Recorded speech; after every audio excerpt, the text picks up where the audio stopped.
चलिए सर, ठीक है, उसके हम लोग कल के आगे के बाद आते हैं। क्या हुआ था एक बार रिवीजन कर लेते हैं। अभी तक ने हम लोग ने पिछले क्लास में कुछ पढ़ा था क्या कि गांधी इंडिया में कब आए थे। तो गांधी इंडिया में 1915 में आए थे। ठीक है, अच्छा, कहाँ से आए थे? तो साउथ अफ्रीका से आए थे। कितने साल बाद आए थे? तो 22 साल बाद आए थे। किस तारीख को आए थे? तो 9 जनवरी को आए थे। गांधी का भारत में पहला मूवमेंट किस ईयर में हुआ था? तो 1917 में हुआ था। कहाँ हुआ था? तो पूर्वी चंपारण यानी इस चंपारण में हुआ था। ये कहाँ पड़ता है? ये बिहार में पड़ता है। ये किसको लेकर हुआ था? ये नील की खेती यानी इंडिको की खेती को लेकर हुआ था। ये कितने पार्ट पर खेती होती थी? तो 3/20 पार्ट पर खेती हुआ करती थी। अच्छा, पहली बार ही मतलब रविन्द्रनाथ टैगोर ने गांधी जी को महात्मा करके संबोधित किया था, यानी महात्मा का टाइटल दिया था। इसके बाद महात्मा गांधी ने रविन्द्रनाथ टैगोर को गुरुदेव करके बोला था। ये सब लोग पढ़े थे। और इसमें ये पढ़े थे कि भारत में पहला नोबेल पुरस्कार पाने वाले व्यक्ति ही थे रविन्द्रनाथ टैगोर, जो कि 1913 में मिला था। और भारत का जो एशिया पुरस्कार कहते हैं वो रमन मैग्सेसे पुरस्कार है, जो कि विनोबा भावे को मिला था। ठीक है सर, तो उसके आगे से आते हैं हम लोग, देखते हैं। कल हम लोग ने 1917 तक 1970 तक 1917 तक पढ़ लिया था। अब आते हैं 1918 में। अच्छा, ये 1918 में क्या हुआ था तो देख लेते हैं ध्यान से सर। 1918 में, ठीक है, 1918 में अहमदाबाद में, ठीक है, 1918 में अहमदाबाद में एक डिजीज फैली हुई थी, एक रोग फैली हुई थी। और उस रोग का नाम था प्लेग रोग। उस रोग का नाम क्या था? प्लेग रोग। आई बात समझ में? 1918 में अहमदाबाद में एक रोग, एक डिजीज फैला हुआ था। उस रोग का नाम था प्लेग रोग। और ये जो प्लेग रोग होता है वो चूहों की मरने की वजह से होता है। ठीक है, जो प्लेग रोग होता है वो चूहों की मरने की वजह से होता है। जब भारी मात्रा में जब चूहे मर जाते हैं तो उससे जो वायरस निकलता है उसी से प्लेग डिजीज या फिर प्लेग रोग होता है। अच्छा, अब आगे आते हैं, देखते हैं हम लोग। सर, ये जब प्लेग रोग फैला हुआ था तो जाहिर से बात है कि ब्रिटिशर तो आएंगे ही आएंगे। तो सर इसमें क्या है कि प्लेग भारत में ना 2 प्लेग कमिश्नर आते हैं। एक का नाम होता है रैंड और दूसरे का नाम होता है अमस्टन। एक का नाम होता है रैंड, दूसरे का नाम होता है अमस्टन। ये क्या करते थे, जब जो प्लेग की जो इंजेक्शन होती थी तो ये प्लेग की इंजेक्शन उन लोगों को न दे के ग्लूकोज की इंजेक्शन देते थे और पानी देते थे। और जो महिलाएं आती थी इनके पास तो इनके पास दे के, ठीक है, इनका क्या करते थे, इनके साथ दुराचार करते थे, इनके साथ गलत काम करते थे। ठीक है, जब ये बात पता चलती है चापेकर बंधुओं को, जब ये बात पता चलती है चापेकर बंधुओं की, तो चापेकर बंधु क्या करते हैं, रैंड और अमस्टन की हत्या कर देते हैं और बाद में चापेकर बंधु को फांसी की सजा सुना दी जाती है। ठीक है, तो ये भी एक प्लेग डिजीज से ही संबंधित है। तो क्वेश्चन पूछता है कि प्लेग कमिश्नर की हत्या किसने की थी? तो प्लेग कमिश्नर की हत्या चापेकर बंधुओं ने की थी। ठीक है, चापेकर बंधुओं ने की थी। अच्छा, अब आते हैं यहाँ पे 1918 में अहमदाबाद में प्लेग रोग फैला था। और प्लेग रोग किसकी वजह से फैलता है? तो चूहों की मरने की वजह से प्लेग रोग फैलता है। और हालांकि बात यह है कि 1940 यानी 1914 से लेके 1918 तक, ठीक है, फर्स्ट वर्ल्ड वार चल रहा था, जिसमें कि 37 कंट्री ने क्या किया था, पार्टिसिपेट किया था। उसी दौरान क्या होता है कि गांधी जो होते हैं वो भारत में आते हैं, क्योंकि गांधी भारत में आते हैं कब? 1915 में। तो एक क्वेश्चन ऐसे पूछ सकता है कि फर्स्ट वर्ल्ड वार कब से कब चला था? तो 1940 यानी 1914 से लेकर 1918 तक चला था। इसमें कितने देशों ने भाग लिया था? तो इसमें 37 देशों ने भाग लिया था। ये कुल कितने सालों तक चला था? तो सर ये पूरा 4 सालों तक चला था, यानी 4 ईयर तक चला था। इसी में क्या होता है कि अहमदाबाद में ना प्लेग रोग यानी 1980 में बात होती है, अहमदाबाद में प्लेग रोग फैल जाता है। और जो प्लेग रोग होता है वो चूहों की मरने की वजह से होता है। अच्छा, अब क्या हुआ कि वहाँ के जो अहमदाबाद के जो किसान लोग थे तो उस पर के लोग क्या करते थे कि अंग्रेज जो होते थे उस पर जबरदस्ती क्या करते थे, टैक्स लेते थे। ठीक है, जबरदस्ती क्या करते थे कि टैक्स लेते थे। अच्छा, जब टैक्स लेते थे और ऊपर से क्या हुआ था, प्लेग रोग फैला हुआ था और ऊपर से सर क्या हुआ था, वर्ल्ड वार चला था। तो जाहिर सी बात है कि सर वहाँ पे टैक्स तो पे करेंगे नहीं।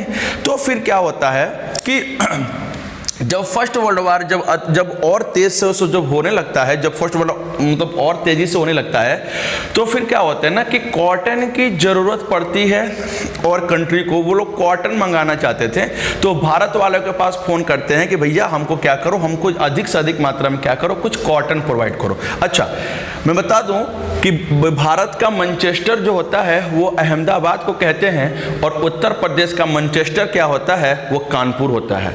भारत का मैनचेस्टर किसे कहते हैं, अहमदाबाद को कहते हैं, और उत्तर प्रदेश का मैनचेस्टर हम लोग कानपुर को कहते हैं। अच्छा, देखिए सर, अब क्या हुआ कि बाहर के लोगों से, यानी बाहर जो फर्स्ट वर्ल्ड वार में थे, इसलिए भाई कि अगर वर्ल्ड वार तेज हो जाए, ठीक है, जब वर्ल्ड वार तेज हो जाएगा तो एक्सपोर्ट इंपोर्ट तो बंद हो जाएंगे, और जब एक्सपोर्ट इंपोर्ट बंद हो जाएंगे तो जो जरूरी चीज़ होंगे, जो ठंडों में जो काम आने वाली है, जैसे कि स्वेटर हो गए, साल हो गए, वो सिर्फ आएंगे कहाँ से। तो इसीलिए सर जी यहाँ पे अहमदाबाद से कॉटन क्या किया जा रहा था, मंगाया जा रहा था। ठीक है, तो भाई बोला गया कि आपको क्या करना है कि आपको हमको कॉटन देना है। तो जो अहमदाबाद में जो मिल मालिक थे बोले कि ठीक है सर, आपको जल्दी से जल्दी कॉटन मिल जाएगा। तो अहमदाबाद में जो मिल मालिक थे ना, वो मजदूरों को लालच देते हैं, कहते हैं अगर तुम मेरे पास काम करोगे तो मैं तुमको क्या करूंगा, 50% बोनस दूंगा। अगर तुम मेरे पास काम करते हो तो मैं तुमको क्या दूंगा, 50% बोनस दूंगा। और जब मजदूरों को ये बात पता चलती है तो मजदूर बड़ा खुश हो जाते हैं। क्यों? क्योंकि भाई ऊपर से तो प्लेग रोग फैला हुआ था, खाने के लिए दो वाले नहीं थे, और इस पर क्या हुआ था, 50% बोनस भी मिलने लगा। लोग बड़ा खुश हुए, और जब लोग खुश हुए तो इसमें सर जी क्या हो गए, इन्वॉल्व हो गए, और पूरे तन मन धन से पूरे काम करने लगे। अब क्या होता है कि जो वर्ल्ड वार होता है और तेज हो जाता है, और जब वर्ल्ड वार और तेज हो जाता है तो सर एक्सपोर्ट और इंपोर्ट क्या हो जाती है, बंद हो जाती है। और जो एक्सपोर्ट इंपोर्ट जब बंद हो जाती है तो सर जी वो तो भाई ट्रांसपोर्ट का काम तो होगा नहीं, और जब ट्रांसपोर्ट का काम होगा नहीं तो यहाँ से जो कॉटन है वो एक जगह से दूसरी जगह तो सप्लाई तो होंगे नहीं।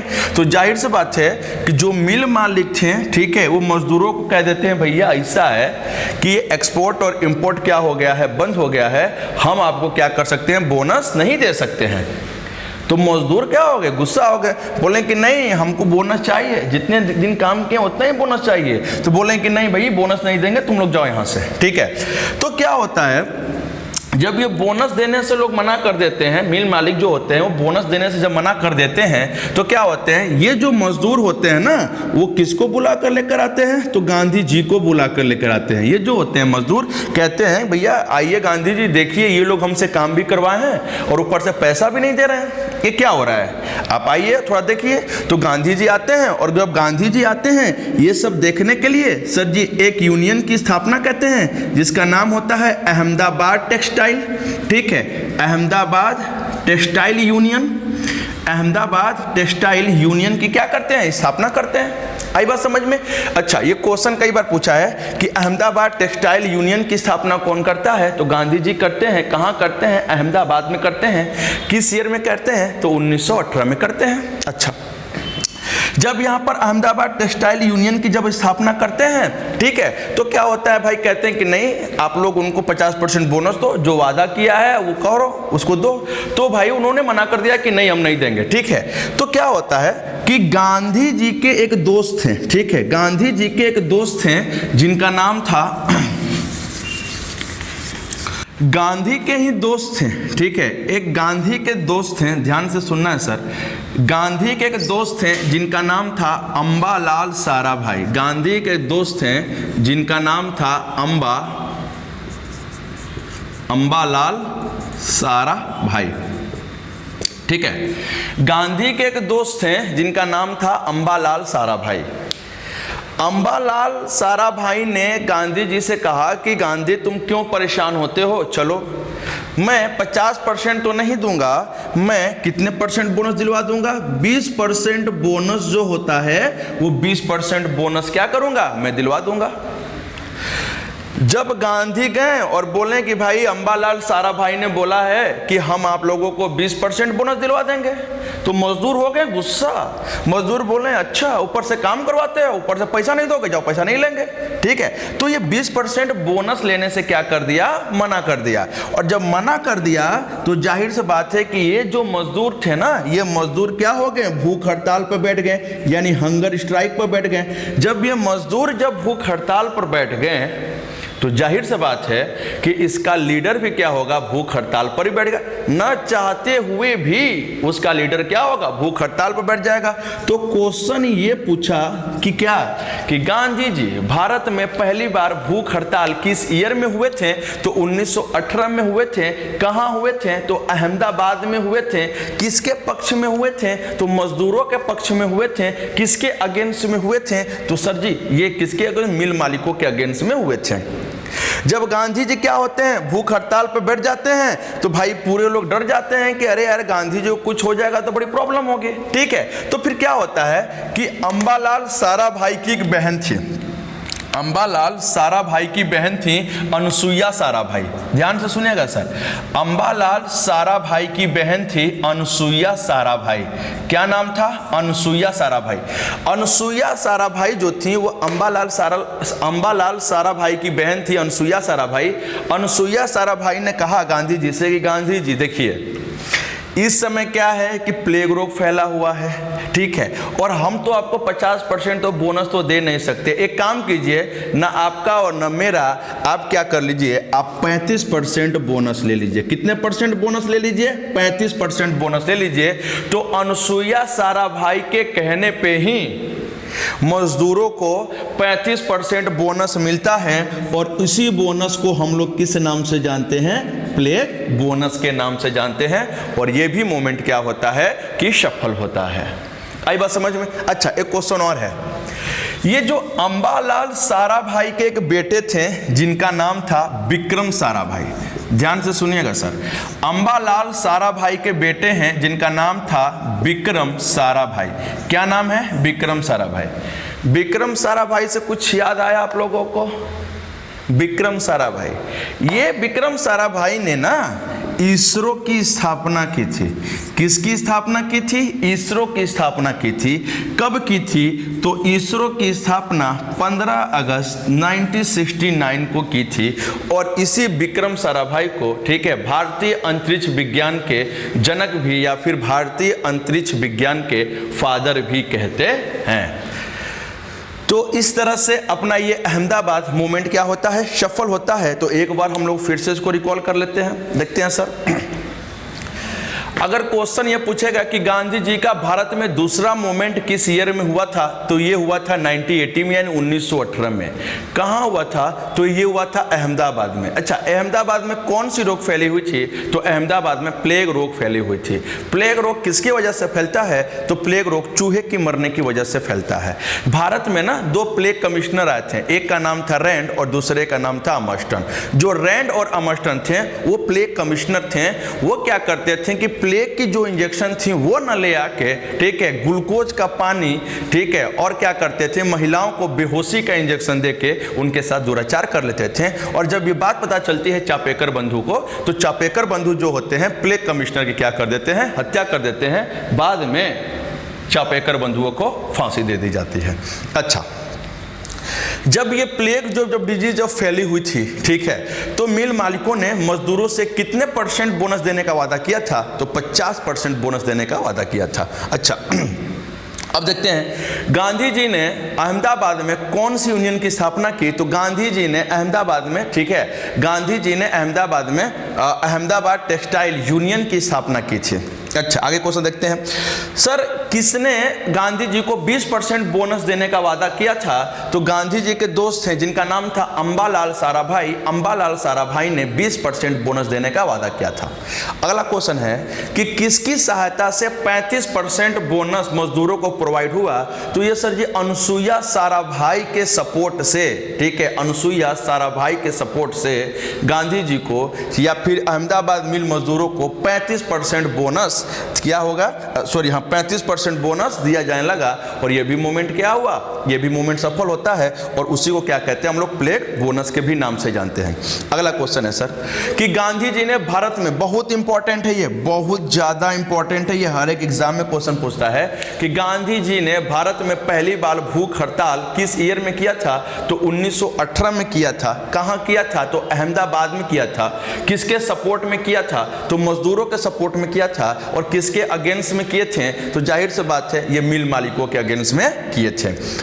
अंबालाल साराभाई के बेटे का नाम है विक्रम साराभाई, और विक्रम साराभाई ने इसरो की स्थापना की है। इसरो की स्थापना 15 अगस्त 1969 को की गई थी। ठीक है सर, जब गांधी जी जब भारत में आए थे तो उस समय ना फर्स्ट वर्ल्ड वार चल रहा था। फर्स्ट वर्ल्ड वार जो था 1914 से लेकर 1918 तक था, जिसमें कि 37 देशों ने क्या किया था, पार्टिसिपेट किया था। तो गांधी जी का ये दूसरा मूवमेंट भी क्या होता है, सफल होता है। एक और मूवमेंट आते हैं जो कि आगे देखते हैं हम लोग। ये है आप लोगों का 1918 में ही है, इसे कहते हैं हम लोग खेड़ा आंदोलन। क्या कहते हैं उसको, खेड़ा आंदोलन या फिर खेड़ा मूवमेंट। अच्छा, ये खेड़ा मूवमेंट कब हुआ था, तो 1918 में हुआ था। और ये खेड़ा कहाँ पड़ता है, तो खेड़ा भी पड़ता है कहाँ, गुजरात में। अब देखिए सर इसमें क्या है, इसमें कुछ नहीं है, बस इसमें केवल टैक्स को लेकर हुआ था। किसको लेकर हुआ था, इसमें टैक्स को लेकर। अब कैसे टैक्स को लेकर, तो ध्यान से सुनिएगा सर। खेड़ा में क्या हुआ था, खेड़ा मूवमेंट में ये हुआ था कि सर वहाँ पे ना अकाल पड़ गई थी, वहाँ पे सूखा पड़ गया था, तो वहाँ पर खेती हुआ नहीं करती थी। तो यहाँ पे जो मजदूर हुआ करते थे ना, वो बहुत ज़्यादा परेशान हो गए थे अंग्रेजों से, क्योंकि अंग्रेज क्या होते थे कि वो सबसे टैक्स लेते थे। अरे भाई, जब फसल होगी नहीं, जब फसल बोएंगे नहीं तो काटेंगे कैसे, और जब काटेंगे नहीं तो बेचेंगे कैसे, और जब बेचेंगे नहीं तो पैसा आएगा कैसे, और जब पैसा है ही नहीं तो पैसा पे करेंगे कैसे। तो जाहिर सी बात है सर कि यहाँ पर क्या हुआ कि यहाँ पे ये जो मोमेंट हुआ, जब मोमेंट होता है तो गांधी जी आते हैं, और गांधी जी जब आते हैं तो पहली बार गांधी जी से मुलाकात कहाँ पे होती है, किनसे होती है, तो वल्लभ भाई पटेल से होती है। किससे होती है भाई, तो वल्लभ भाई पटेल से होती है। गांधी जी की पहली बार मुलाकात किससे होती है, वल्लभ भाई पटेल से होती है। और ये दोनों क्या करते हैं, खेड़ा मूवमेंट करते हैं। और गांधी जी कहते हैं क्या कि जिसकी फसल अच्छी हो, जिसकी फसल अच्छी हो सिर्फ और सिर्फ वही टैक्स देगा। ठीक है, जिसकी फसल क्या हो, अच्छी हो, सिर्फ और सिर्फ क्या करेगा, वही टैक्स देगा। और भू राजस्व व्यवस्था भी यही कहती थी उस समय की कि जिसकी फसल अच्छी हो सिर्फ और सिर्फ वही टैक्स देगा। और इस प्रकार से ये भी मूवमेंट या फिर ये भी आंदोलन क्या होता है, सफल हो जाता है। ठीक है सर, तो ये हम लोगों ने पढ़ा। अब देख लेते हैं सर थोड़ा सा एक बार रिवीजन। देखिए ये क्वेश्चन हमेशा पूछता है एग्जाम में कि ये सीक्वल पूछता है, सीक्वल यानी क्रम से पूछता है। तो सर ये होता है कि जो पहला जो गांधी जी का जो मूवमेंट हुआ था ना, वो 1917 के चंपारण में हुआ था। क्योंकि 1918 में तो दो मूवमेंट हुए थे, एक हुए थे अहमदाबाद में, दूसरा हुआ था खेड़ा में। तो सर सुनिएगा, पहला जो मूवमेंट हुआ था ये हुआ था चंपारण। जो दूसरा आंदोलन हुआ था वो हुआ था अहमदाबाद, और जो तीसरा आंदोलन हुआ था वो हुआ था खेड़ा। तो ऐसे क्वेश्चन आता है सिक्वल में। अगर चौथा पूछ देगा, चौथा क्या है, तो चौथा हो जाएगा आपका रॉलेट एक्ट। ठीक है, तो इसी के बारे में जानना है हम लोगों को क्या है। तो ठीक है, तो इसको इरेज कर देते हैं और थोड़ी सी कहानी समझते हैं सर, ध्यान से सुनिएगा। दरअसल बात है कि सर ये गांधी जी का जो इंडिया में ना 3 बैक टू बैक मूवमेंट क्या हुए, सफल हुए। और जब सफल हुए हैं तो क्योंकि गांधी जी भारत में 1915 में आए थे और इसके बाद से आते हैं भारत में मूवमेंट करना शुरू कर दिया था। तो क्या है कि गांधी जी के जो राजनीतिक गुरु हैं ना, वो है गोपाल कृष्ण गोखले। कौन है वो, गोपाल कृष्ण गोखले हैं। गांधी जी के राजनीतिक गुरु गोपाल कृष्ण गोखले हैं। गोपाल कृष्ण गोखले के राजनीतिक गुरु महागोविंद रानाडे हैं। ठीक है, महागोविंद रानाडे हैं। महागोविंद रानाडे के राजनीतिक गुरु केशव चंद्र सेन हैं। कौन है, केशव चंद्र सेन। ध्यान से सुनेगा सर। गांधी जी के राजनीतिक गुरु गोपाल कृष्ण गोखले, गोपाल कृष्ण गोखले के राजनीतिक गुरु महागोविंद रानाडे, महागोविंद रानाडे के राजनीतिक गुरु केशव चंद्र सेन। सर महागोविंद रानाडे को हम लोग महाराष्ट्र का सुकरात कहते हैं। क्या कहते हैं हम लोग? महाराष्ट्र का सुकरात कहते हैं। अच्छा, एक क्वेश्चन हमेशा एग्जाम में पूछता है कि भारत का बिस्मार्क किसे कहते हैं? तो भारत का बिस्मार्क वल्लभ भाई पटेल को कहते हैं। किसे कहते हैं? वल्लभ भाई पटेल को भारत का बिस्मार्क कहते हैं। अब सुनिएगा, गांधी के राजनीतिक गुरु कौन? गोपाल कृष्ण गोखले। तो गोपाल कृष्ण गोखले ने गांधी जी से कहा कि भैया आप आए हो, आते ही यहाँ पर मूवमेंट करना शुरू कर दिया, घूम लो भारत, ठीक है। तो गोपाल कृष्ण गोखले के कहने पे गांधी जी क्या करते हैं, अपने एक दोस्त का नाम था इनके प्रभुदास, अपने एक दोस्त के साथ 2 साल के लिए भारत भ्रमण करने के लिए निकलते हैं, यानी भारत घूमने के लिए निकलते हैं। फिर से एक बार रिकॉल कर लेते हैं हम लोग। गांधी जी के राजनीतिक गुरु यानी पॉलिटिकल टीचर गोपाल कृष्ण गोखले थे। गोपाल कृष्ण गोखले के पॉलिटिकल टीचर महागोविंद रानाडे थे।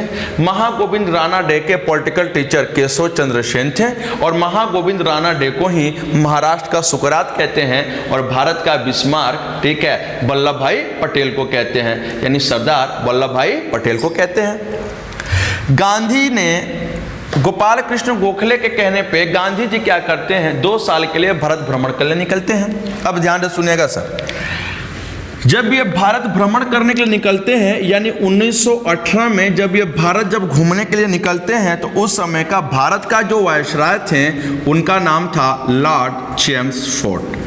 क्या नाम था? Lord Chelmsford. ये क्या थे? ये उस समय के भारत के क्या थे? वायसराय थे। क्या नाम था इनका? Lord Chelmsford. जब ये भारत भ्रमण के लिए निकले थे गांधी जी, तो लॉर्ड चेम्सफोर्ड गांधी जी से कहता है, भाई दोनों एक जगह मिलते हैं, तो लॉर्ड चेम्सफोर्ड गांधी जी से कहते हैं कि गांधी जी, मैंने आपकी इतनी सहायता की, क्या आप मेरी सहायता नहीं करोगे? लॉर्ड चेम्सफोर्ड ने गांधी जी से बोला कि मैंने आपकी इतनी सहायता की, क्या आप मेरी सहायता नहीं करोगे? तो गांधी जी ने बोला कि किस प्रकार की सहायता चाहते हो आप? तो लॉर्ड चेम्सफोर्ड ने बोला, आप मुझे भारतीय दो, मैं आपको आज़ादी दूंगा। लॉर्ड चेम्सफोर्ड ने गांधी जी से बोला कि कि आप मुझे भारतीय दो, मैं आपको क्या दूंगा? आज़ादी दूंगा। तो भाई आज़ादी किसको नहीं पसंद है? आज़ादी तो सबको पसंद है। तो ठीक है, वो गांधी जी ने बोले कि ठीक है भाई चलो। उस समय गांधी जी भारत घूमने के लिए भी निकलते थे, तो जहां जहां गांधी जी जाते थे, तो वहां वहां जब जनता को जो संबोधित करते थे, तो गांधी जी कहते थे कि हमसे ना लॉर्ड चेम्सफोर्ड ने वादा किया है कि अगर आप ब्रिटिश आर्मी ज्वाइन करोगे, अगर आप ब्रिटिश आर्मी ज्वाइन करोगे, तो आपको क्या कर दिया जाएगा, जब ये वर्ल्ड वार जब खत्म होगा, तो मैं आपको क्या कर दूंगा? आजाद कर दूंगा। और ये बात 1918 की है, क्योंकि 1918 में गांधी जी भारत भ्रमण के लिए निकले थे और उस समय वर्ल्ड वार भी चल रहा था। ये बार बार कहते थे, जहां जाते थे बार बार कहते थे, जहां जाते थे बार बार कहते थे। तो लोगों ने कहा लगता है ये अंग्रेजों का सरजेंडा है, लगता है ये अंग्रेजों का दलाल है। दलाल का मतलब ये होता है कि भाई अगर कोई भी आर्मी में जब भर्ती कराता है, तो जाहिर सी बात उसको सरजेंडा कहते हैं। और गांधी जी भी वही काम कर रहे थे। गांधी जी बोल रहे थे कि आप लोग ब्रिटिश आर्मी ज्वाइन करो, ज्वाइन करो, ज्वाइन करो। तो सर ये क्या होते हैं, जब लोगों ने कहा कि लगता है ये अंग्रेजों का सरजेंडा है, लगता है ये अंग्रेजों का दलाल है, और गांधी जी को जब इस बात को पता चलता है, तो गांधी जी खुंसा जाते हैं, बोलते हैं कि ऐसा है कि हम दलाल फलाल नहीं है, समझे, हमने लॉर्ड चेम्सफोर्ड ने वादा किया है कि अगर आप ब्रिटिश आर्मी में शामिल होते हो, तो मैं भारत को आजाद कर दूंगा। तो लोगों ने कहा ठीक है, हम तो शामिल तो हो जाएंगे, लेकिन क्या प्रमाण है कि ये मुझे आजाद कर देगा? अरे हाँ कि ना, क्या प्रूफ है कि मुझे आजाद कर देगा भाई? क्योंकि अंग्रेजों का छल बल चलता ही है, वो लोग को झूठी सिंपैथी देकर फिर बाद में उस पर कब्जा कर लेते हैं। तो भाई लोगों ने तो सही बोला कि क्या प्रमाण है कि मुझे लॉर्ड चेम्सफोर्ड आजाद कर देगा? तो गांधी जी ने कहा, वो मुझसे कहा है, वो मुझसे झूठ नहीं बोल सकता, वो मुझसे वादा किया है, ठीक है। तो लोग कहते हैं कि ठीक है, आपके कहने पर हम लोग ब्रिटिश आर्मी ज्वाइन कर रहे हैं। तो सर गांधी जी के कहने पे 12 लाख से 20 लाख लोग, 12 लाख से 20 लाख लोग ब्रिटिश आर्मी ज्वाइन किए, ठीक है, 12 लाख से 20 लाख लोग क्या हुए, ब्रिटिश आर्मी ज्वाइन किया। अब देखिए सर, जब ये लोग जब ब्रिटिश आर्मी ज्वाइन करते हैं और जब फर्स्ट वर्ल्ड वॉर जब खत्म होता है, यानी सर जी 1919 में, यानी 1900 बताया था मैंने, 1914 से लेकर 1918 तक फर्स्ट वर्ल्ड वॉर चला था। 1918 के बाद 1919 में जब फर्स्ट वर्ल्ड वॉर जब खत्म होता है तो सर क्या होते हैं कि इंग्लैंड में एक सर सिडनी की अध्यक्षता में एक एक्ट बनाया जाता है, एक कानून बनाया जाता है, और ये कानून को रॉलेट एक्ट के नाम से जाना जाता है। ये जो रॉलेट एक्ट है वो इंडिया में क्या किया जाता है, पास कर दिया जाता है, क्योंकि भाई 18 मार्च 1919 को ब्रिटिश की पार्लियामेंट में रॉलेट एक्ट कानून को पास किया जाता है और 19 मार्च 1919 को इसी कानून को भारत में लागू कर दिया जाता है। और जब ये भारत में लागू जब हो जाता है तो जो होते हैं भारतीय लोग बड़े खुश होते हैं, ठीक है, लगते हैं नाचने गाने कि गांधी जी ने सही बोला, गांधी जी ने सही बोला कि अब तो आज़ाद हो गए, अब तो आज़ाद हो गए। लेकिन इन बेचारे भारतीयों को ये थोड़ी ना पता था कि ये एक्ट क्या है। यह एक्ट ऐसा एक्ट है कि अगर किसी भी व्यक्ति पर अगर डाउट होता था, अगर किसी भी व्यक्ति पर अगर संदेह होता था, अगर डाउट होता था, तो उससे पुलिस पकड़ के अरेस्ट कर लेती थी। जब ये एक्ट पास हुआ तो नाचने गाने लगे, और इसी दौरान क्या होते हैं, पुलिस पकड़ के लोगों को जेल में बंद कर रही थी। और जब लोगों को जेल में बंद कर रही थी, लोग बोले अरे ये क्या हो रहा है मेरे साथ, भाई ये तो सोचते कि आज़ादी का एक्ट है, लेकिन ये तो लोग पकड़ के जेल में बंद कर रहे हैं। और जब ये बात जब पता चलती है भारतीयों को, तो भारतीय दौड़े दौड़े भागेंगे कहाँ, गांधी के पास। जब गांधी जी के पास कहेंगे तो भारतीय बोलेंगे गांधी जी आपने मेरे साथ धोखा किया, आपने मेरे साथ सही नहीं किया है, हम लोग भेजे हैं भारतीयों को शामिल होने के लिए, आपने मेरे साथ अच्छा नहीं किया। गांधी जी को शौक लगा, अरे ये क्या हुआ, तो गांधी जी भागे भागे कहाँ जाएंगे, लॉर्ड चेम्सफोर्ड के पास जाएंगे। और जहां ही गांधी जी लॉर्ड चेम्सफोर्ड के पास जाते हैं तो गांधी जी जहां दरवाजा खोल के एंट्री करते हैं तो लॉर्ड चेम्सफोर्ड कहता है क्या, हु आर यू, कौन हो तुम। तो जो होते हैं लॉर्ड चेम्सफोर्ड जो होता है वो गांधी को पहचानने से मना कर देता है। वो समझता है कि नहीं गांधी जी कुछ है ही नहीं, गांधी जी को मैं जानता नहीं। क्यों कहते हैं ना, एक कहावत भी है कि अपना काम बनता भाड़ में जाए जनता। हाँ, तो यही है भाई, लॉर्ड चेम्सफोर्ड का तो काम तो बन गया। और अगर हम लोग ऐसे होते हैं तो हम लोग कुछ और कर लेते हैं, लेकिन गांधी जी क्या बेचारे, गांधी जी क्या बोलेंगे, गांधी जी तो अहिंसा के पुजारी थे, हिंसा तो कर नहीं थे, ये अहिंसा के पुजारी थे। तो गांधी जी ने बोला अंग्रेजों तुम इतने शैतान हो, अब तक मैं शैतानों का सहयोग कर रहा था, आज से सहयोग बंद। और आज से क्या शुरू होता है, असहयोग, यानी सर जी नॉन कोऑपरेशन मूवमेंट की धमकी देकर गांधी वहां से क्या होते हैं, चले आते हैं। और जब गांधी यहां से चले आते हैं तो भारत में सर जी रॉलेट एक्ट हुआ ही था, और रॉलेट एक्ट में सर जी जगह जगह क्या हो रहा था कि विरोध प्रदर्शन किए जा रहे थे। रॉलेट एक्ट का विरोध भारत में दो जगह बहुत तेजी से किए जा रहे थे, एक किया जा रहा था दिल्ली में और दूसरा किया जा रहा था पंजाब में। दिल्ली में जो रॉलेट एक्ट का विरोध कर रहे थे वो थे आर्य समाज के कट्टर नेता स्वामी श्रद्धानंद जी, और जो पंजाब में जो विरोध कर रहे थे वो थे डॉक्टर सत्यपाल मलिक, और दूसरे कौन थे, मोहम्मद सैफुद्दीन किचलू। अब क्या करते हैं कि जब ये समय जो पंजाब में जब ये मूवमेंट हुआ था, भाई मूवमेंट तो पूरे भारत में हुआ था, तो सबसे ज्यादा जो विद्रोह हुआ था वो दिल्ली और पंजाब में हुआ था। तो पंजाब में जब ये मूवमेंट हुआ, ठीक है, तो पंजाबियों ने कहा कि अगर मेरे ऊपर अंग्रेजों ने रॉलेट एक्ट लगाया है तो हम लोग अंग्रेजों के ऊपर पंजाब एक्ट लगा देंगे। पंजाब एक्ट में क्या होता था कि भाई साहब पंजाबी रात में निकलते थे और जहां अंग्रेज को देखते थे लगते थे पिटने वहीं पे, और पिट के निकल जाते थे। और ये जब बात पता चलती है वहां के पंजाब के गवर्नर जनरल को, जब पता चलती है, ध्यान से सुनेगा सर, जब ये बात पता चलती है पंजाब के गवर्नर जनरल को, जिसका नाम होता है माइकल या फिर General O'Dwyer, Michael O'Dwyer, ठीक है, माइकल ओ डायर।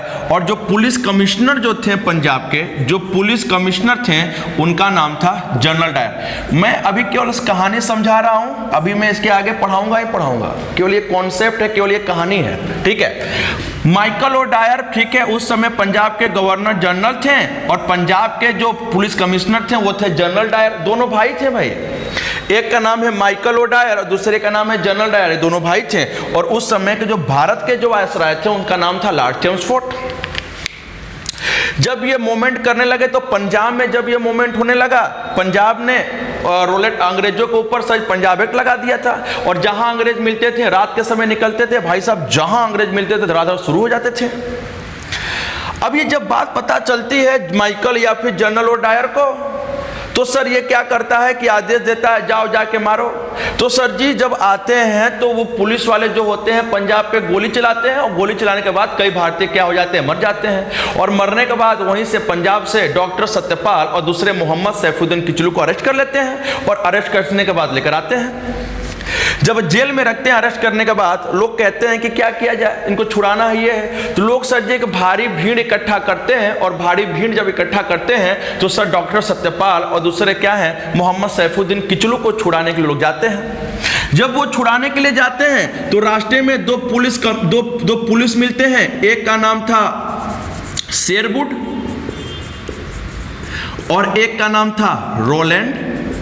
एक का नाम था शेरवुड और दूसरे का नाम था रोलैंड। जो शेरवुड थी वो महिला थी, और जो रोलैंड था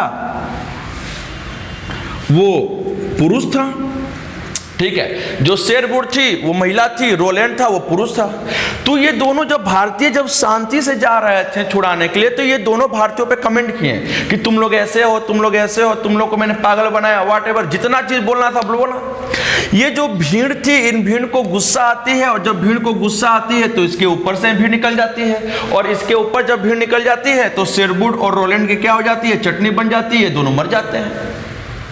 और जब ये दोनों मर जाते हैं तो जाना था छुड़ाने के लिए, लेकिन ये भीड़ क्या होती है, अपने अपने घर चली जाती है। क्यों? क्योंकि भाई इसने शेरवुड और रोलैंड के क्या की थी, हत्या कर दी थी। अब क्या हुआ कि उस दिन भारतीयों मतलब उसके अगले दिन भारतीयों की तरफ से कोई भी एक्शन नहीं आया, और ब्रिटिशों की तरफ से कोई एक्शन नहीं आया, यानी अंग्रेजों की तरफ से कोई एक्शन नहीं आया। तो भारतीयों ने समझा कि लगता है अंग्रेज डर गए। भारतीयों ने समझा कि लगता है अंग्रेज हमसे डर गए, अब हम लोग इससे भी बड़ा क्या करेंगे कि जुल्स करेंगे, इससे भी बड़ा क्या करेंगे, एक समारोह करेंगे। तो ये लोग क्या होते हैं, ये लोग एक भाई 13 अप्रैल 1919 को, ठीक है, जलियांवाला बाग में बैसाखी के दिन एक लोग कहते हैं कि सभा इकट्ठा करेंगे। और जब सभा इकट्ठा करेंगे तो क्या करेंगे, हम लोग डॉक्टर सत्यपाल और दूसरे मोहम्मद सैफुद्दीन किचलू पर हमला भी करेंगे। अरे सॉरी, डॉक्टर सत्यपाल और मोहम्मद सैफुद्दीन किचलू को छुड़ाएंगे। ठीक है, तो इसकी कहानी कुछ इस प्रकार है। तो लोग बोलते हैं कि कैसे क्या किया जाए, तो लोग कहते हैं कि भाई हम लोग 13 अप्रैल 1919 को 13 अप्रैल 1919 को जलियांवाला बाग में क्या करेंगे, हम लोग एक सभा करेंगे। ठीक है, अच्छा, आखिर 13 अप्रैल को क्यों चुना गया? दरअसल बात थी कि 13 अप्रैल को उस समय ना पंजाब में ना बैसाखी का त्योहार था। ये कहोगे सर बैसाखी का फेस्टिवल क्या होता है? तो पंजाब में जब गेहूं की फसल कट जाती है तो उसी के खुशी के उपलक्ष्य में एक फेस्टिवल मनाई जाती है जिसे कहते हैं बैसाखी का फेस्टिवल।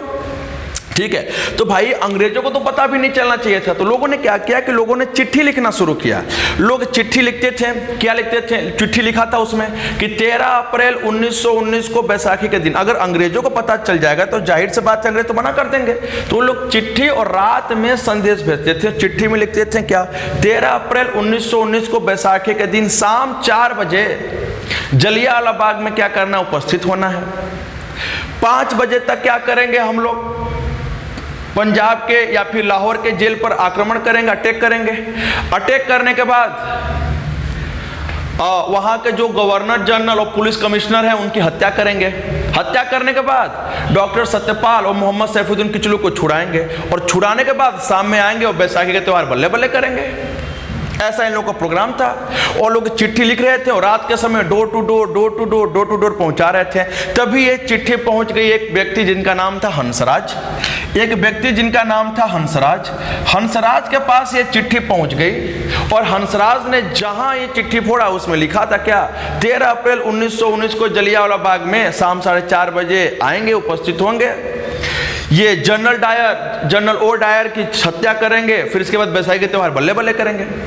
ये सर जी हंसराज गद्दार निकला, और ये भागते भागते सर जी कहां पहुंच गया, जनरल ओ डायर के पास। उन्हें चिट्ठी पढ़ा दी, और जब चिट्ठी पढ़ा दी तो सर जी अब क्या होता है, 13 अप्रैल को दिन लोग आते हैं, ये लोग अनजान थे, इन लोगों को पता नहीं था।